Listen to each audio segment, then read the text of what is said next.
Assalamualaikum warahmatullahi wabarakatuh. Selamat pagi anak-anakku semua yang ada di rumah. Bagaimana nih kabarnya hari ini? Alhamdulillah, semoga kita semua senantiasa dalam keadaan sehat walafiat. Amin. Allahumma amin. Anak-anakku semua, meskipun pembelajaran kita pada pagi hari ini berlangsung secara daring, semoga tidak mengurangi semangat kita dalam menuntut ilmu ya. Dan kalian harus kalau di rumah melakukan hal-hal yang baik ya, seperti sholat 5 waktu, sholat duha, kemudian belajar dengan semangat dan juga membantu orang tuanya di rumah ya. Dan jangan lupa juga menerapkan 3M, yaitu mencuci tangan, menjaga jarak, dan memakai masker ya. Nah, kita akan mempelajari materi tentang Isra Mi'raj Nabi Muhammad SAW. Nah, kita kemarin kan sudah mempelajari peristiwa Isra Mi'raj Nabi Muhammad SAW dan proses penerimaan perintah sholat. Sekarang kita akan mempelajari yang poin B. Di situ ada di buku paket kalian. Yang poin B, tamsil pada peristiwa Isra Mi'raj dan tanggapan kaum Quraisy. Dan juga mempelajari yang poin C juga, hikmah Isra Mi'raj Nabi Muhammad SAW. Dan poin D, sholat sebagai pesan inti Isra Mi'raj. Nah, sebelum pembelajaran dimulai, alangkah kita membaca doa terlebih dahulu ya. Bismillahirrahmanirrahim. Rabbi zidni ilma warzuqni fahma. Amin.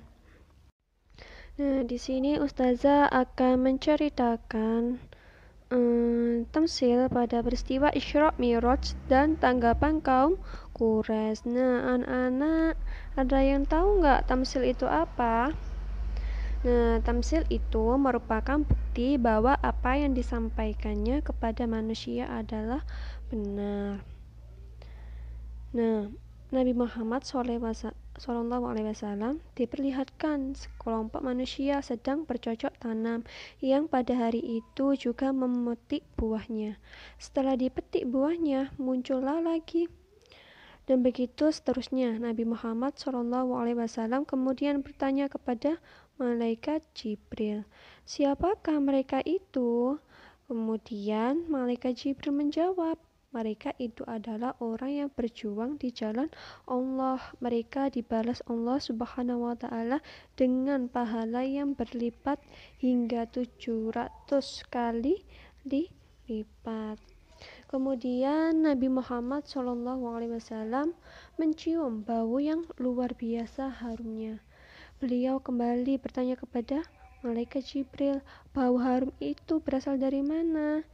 Malaikat Jibril lalu menjelaskan bahwa bau harum itu berasal dari seorang perempuan bernama Masyito. Masyito mati dibunuh Fir'aun karena mempertahankan tauhid, yaitu beriman kepada Allah Subhanahu wa Ta'ala. Pada kesempatan lain, Nabi Muhammad SAW bertemu dengan seorang lelaki yang apabila menoleh ke kanan ia tersenyum, apabila ia menoleh ke kiri ia menangis. Saat Nabi Muhammad SAW tiba, laki-laki itu langsung menyapa, "Selamat datang wahai Nabi yang soleh, anak yang soleh."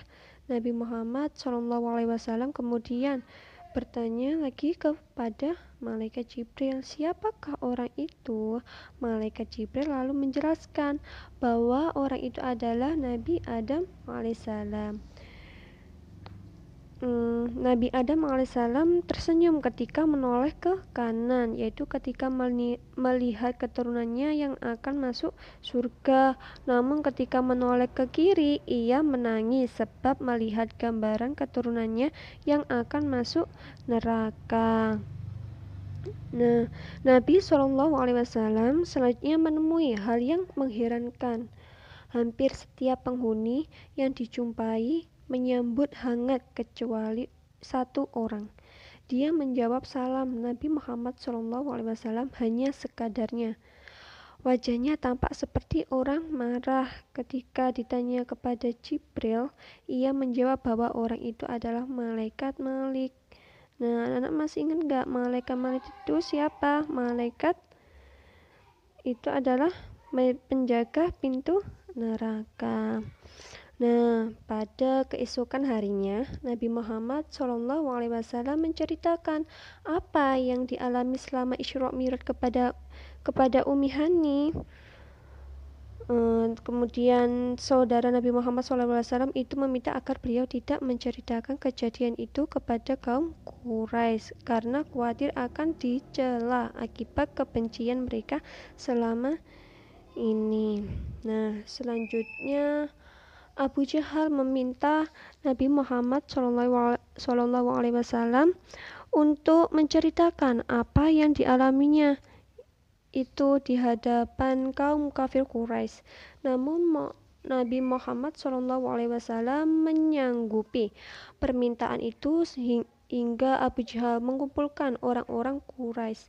Setelah mereka berkumpul, Nabi Muhammad SAW mulai menceritakan pengalaman Isra dan Mi'raj kepada mereka. Nah, begitu Nabi Muhammad SAW selesai menyampaikan berita Isra dan Mi'raj, maka ributlah kaum Quraisy. Sebagian ada yang mengejek, sebagian lagi bertepuk tangan, sebagian lagi tertawa terbahak-bahak mendengar cerita Nabi Muhammad SAW tersebut. Mereka menganggap apa yang diceritakan oleh Nabi Muhammad SAW sebagai khayalan yang mustahil. Mereka sama sekali tidak mempercayainya. Sekarang yang poin C, hikmah Isra Mi'raj Nabi Muhammad SAW. Nah, hikmah-hikmahnya antara lain yaitu yang pertama, membuktikan kekuasaan Allah Subhanahu wa taala yang maha besar dengan memperjalankan hamba-Nya menempuh jarak yang sangat jauh dalam waktu yang sangat singkat. Yang kedua itu memperlihatkan kebesaran Allah Subhanahu wa taala kepada Nabi Muhammad SAW dengan menyaksikan keadaan alam semesta di luar bumi. Peristiwa itu memberi pelajaran kepada seluruh manusia bahwa Allah Subhanahu wa taala Maha Kaya, Maha Agung, Maha Pencipta.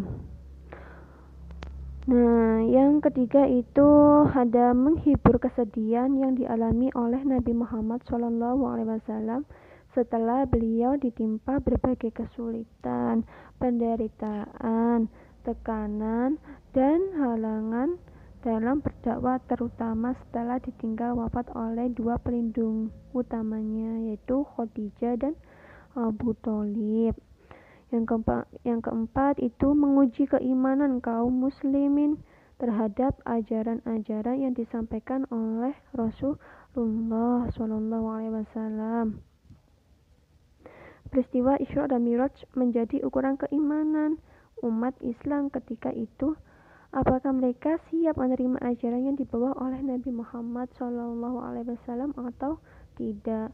Yang kelima itu memperkuat keyakinan Nabi Muhammad SAW untuk terus dan tetap berdakwah sekalipun menghadapi banyak tantangan. Hikmah yang keenam, membuktikan bahwa Nabi Muhammad SAW adalah benar-benar utusan Allah Subhanahu wa taala.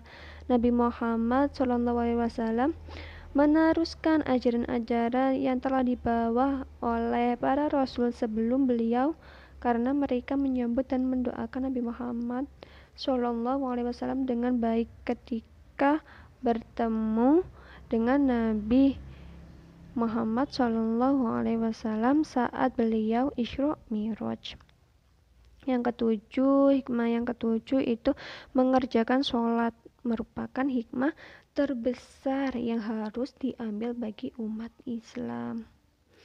Nah, Sholat itu merupakan ibadah yang memiliki kedudukan tertinggi. Sholat fardu terdiri dari sholat subuh 2 rakaat. Kalau sholat duhur berapa rakaat anak-anak? 4 rakaat.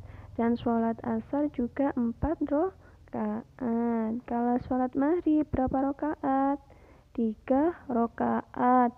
Dan sholat isya 4 rakaat. Sholat fardu wajib dikerjakan oleh setiap muslim. Nah, ibadah yang dilakukan oleh Rasulullah SAW hanya mengharap keridhaan Allah Subhanahu wa Ta'ala, tidak bermaksud mendapat pujian dari manusia. Bagi umat Islam, hanya Nabi Muhammad SAW harus dijadikan teladan dalam melaksanakan ibadah kepada Allah Subhanahu wa Ta'ala. Nah, itu saja yang bisa disampaikan Ustazah. Apabila ada yang kurang paham bisa ditanyakan ya anak-anak. Sebelum pembelajaran kita akhiri, marilah kita membaca hamdalah bersama. Alhamdulillahirabbil alamin. Dan jangan lupa ya, tugasnya anak-anak menggarisbawahi materi yang penting ya, sebagai bukti kalian kalau melihat dan memahami video yang dikirim Ustazah ini ya. Oke, sekarang pembelajaran pada pagi hari ini Ustazah tutup ya dengan bacaan Alhamdulillahirabbil alamin. Ustazah akhiri. Wassalamualaikum warahmatullahi wabarakatuh.